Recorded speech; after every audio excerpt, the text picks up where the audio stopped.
Since we first turned our dreams of traveling to the moon into a reality, there has been controversy. Some believe that most of the landing footage was faked, and others believe we never even went there, despite there being plenty of evidence suggesting we did. But here's the tricky part: some of the footage from various Apollo missions might indeed have been faked or even refurbished.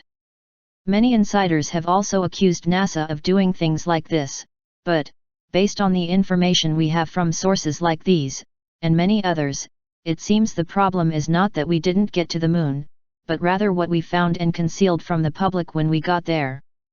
In fact, the Russian government has accused the US of concealing film footage.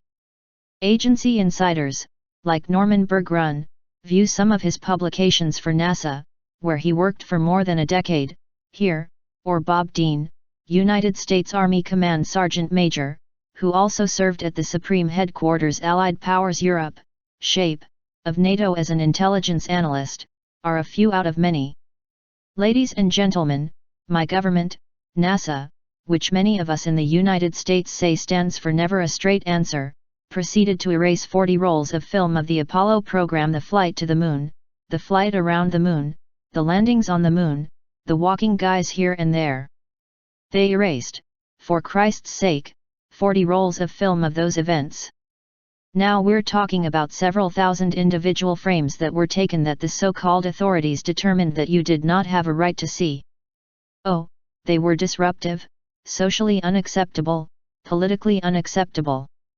I've become furious. I'm a retired command sergeant major. I was never famous for having a lot of patience. What, exactly, is on the moon, remains a mystery for many. For example, Dr. John Brandenburg, who was also the deputy manager of the Clementine mission to the moon, source, page 16 of 18, which was part of a joint space project between the Ballistic Missile Defense Organization, BMDO, and NASA that went searching for water at the moon's poles in 1994, blew the whistle and revealed that it was actually a photo reconnaissance mission to check out structures on the backside of the moon, structures that were put there by somebody else.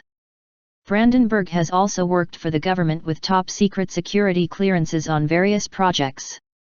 He worked on the rocket plume regolith interactions on the Moon and Mars, the vortex theory of rocket engine design, and the combined Sakharov-Kaluza-Klein theory of field unification for purposes of space propulsion and Mars science.